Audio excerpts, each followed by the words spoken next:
is Musa Kolenga. I'm English teacher in Complex Scolaire CO, and I salute everybody of you. But we're gonna continue on our lessons where we stopped last time. Bon, je m'appelle Musa Kolenga, je suis professeur d'anglais au Complexe Scolaire CO. Nous allons continuer avec nos leçons à partir de là où nous sommes arrêtés. Et comme nous avons dit dans les leçons précédentes, nous allons continuer avec les quantifiers. Quantifiers qui veut dire les quantificateurs. Bon, d'abord, dans un premier temps, nous allons devoir parler de ces quantifiers.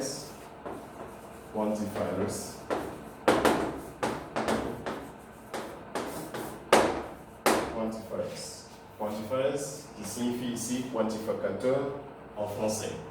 Que veut dire quantifiers? Quantifiers ici veut dire c'est un adverbe. Quantifiers is an adverb, or they are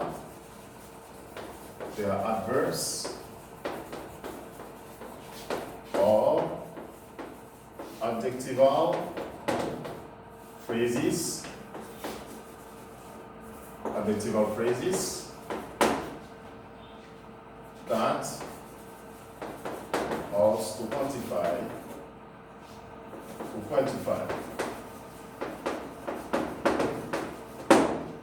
Okay, from this one we have so many. We say that quantifiers are adverbs or adjectival phrases that helps to quantify.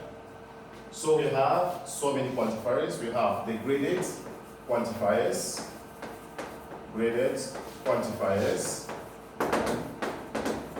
Qui veut dire ici, c'est-à-dire l'adverbe de quantité, l'adverbe de degré.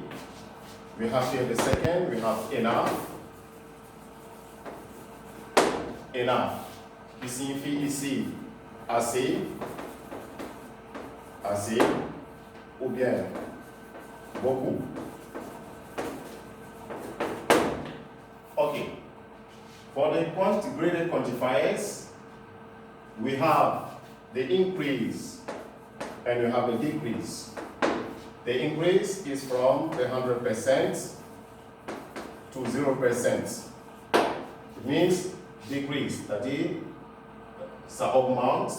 Et here we say the decrease is ça diminue. Donc revenons sur le tableau que nous avons ici. Nous avons ici increase from 100% from 0% to 100%. With plural countable nouns, c'est-à-dire les noms comptables, c'est-à-dire les noms qu'on peut compter. On peut utiliser dans ce cas many, qui veut dire beaucoup, more, qui veut dire assez, most, qui veut dire le plus. Donc ici, par exemple, si quelqu'un veut utiliser le many, for example, we can say, nous pourrons prendre un exemple ici. Example, we have here many people, or we have many people,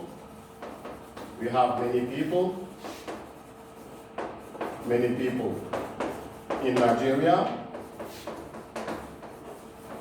we have many people in Nigeria, more people in India, but the most people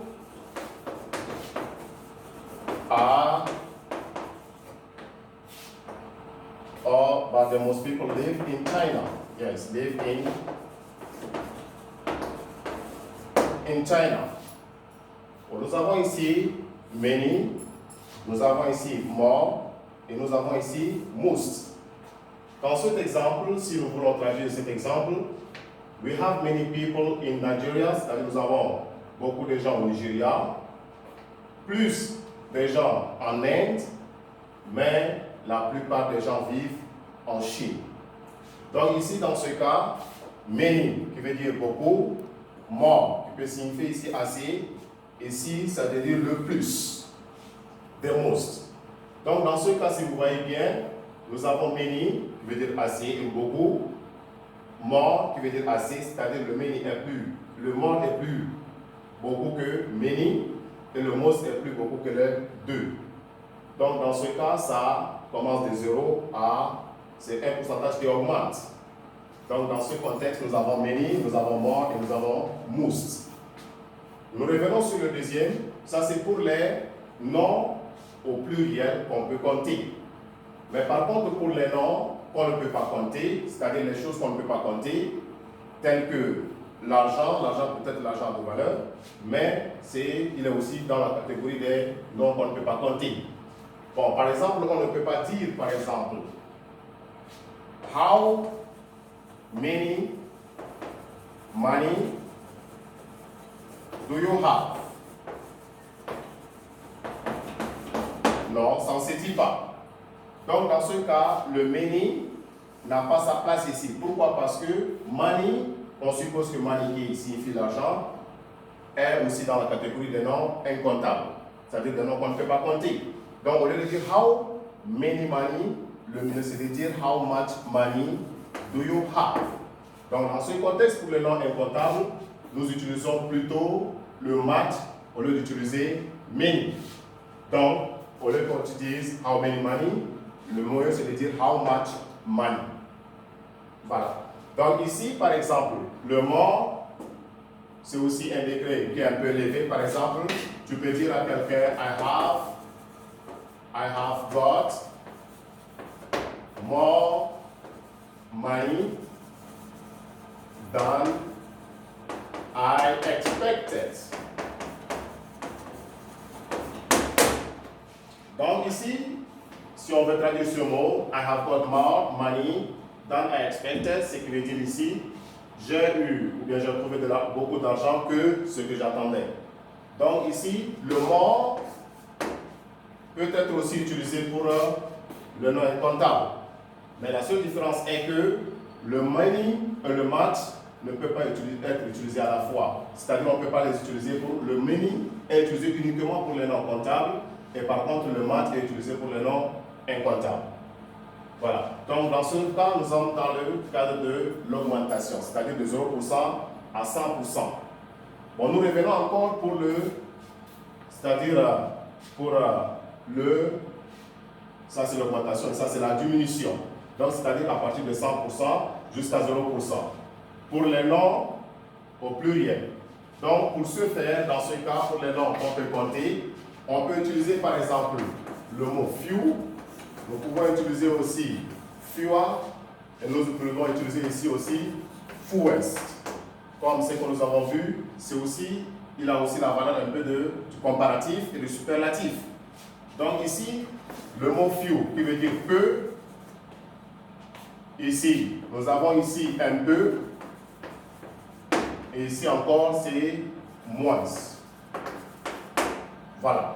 Donc ici, pour les trois, nous avons, ça c'est pour la diminution de 100% à 0%.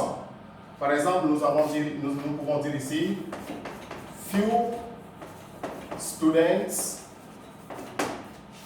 learn their lessons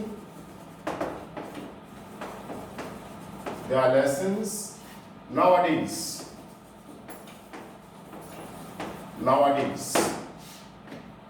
Few students learn their lessons nowadays.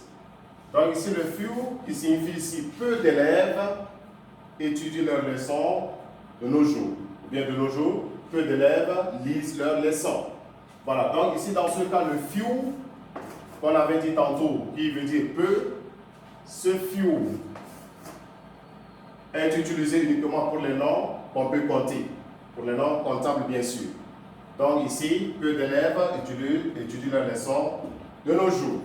Et ici, lorsque nous venons ici avec fewer, c'est comme si ici, il a aussi le rôle d'un adjectif. Et ici, ça devient comparatif. Et ici, c'est superlatif. Peu, un peu et moins ou bien moindre. Donc par exemple, si je dis ici, fewer rivers are not polluted. Fewer rivers are not polluted in Europe.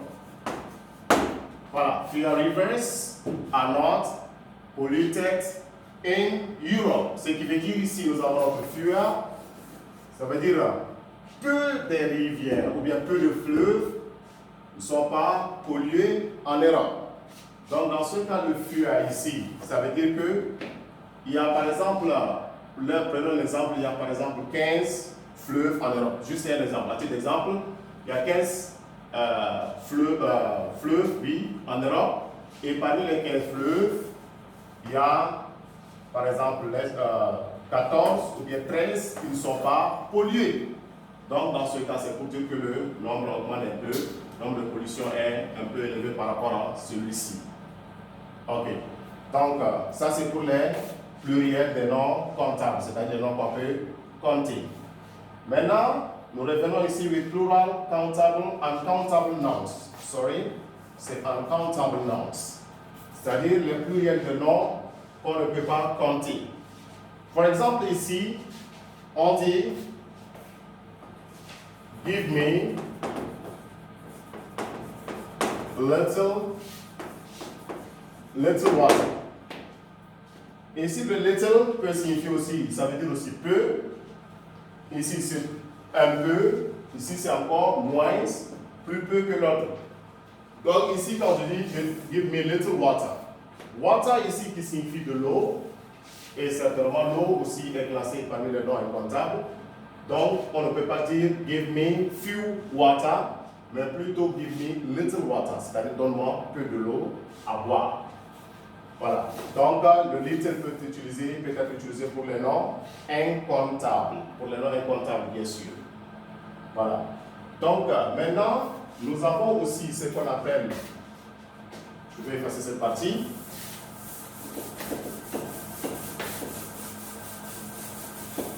Nous avons ici le compounds, nouns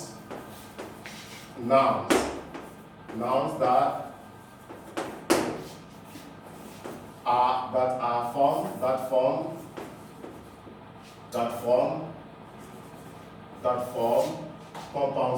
form the quantifiers.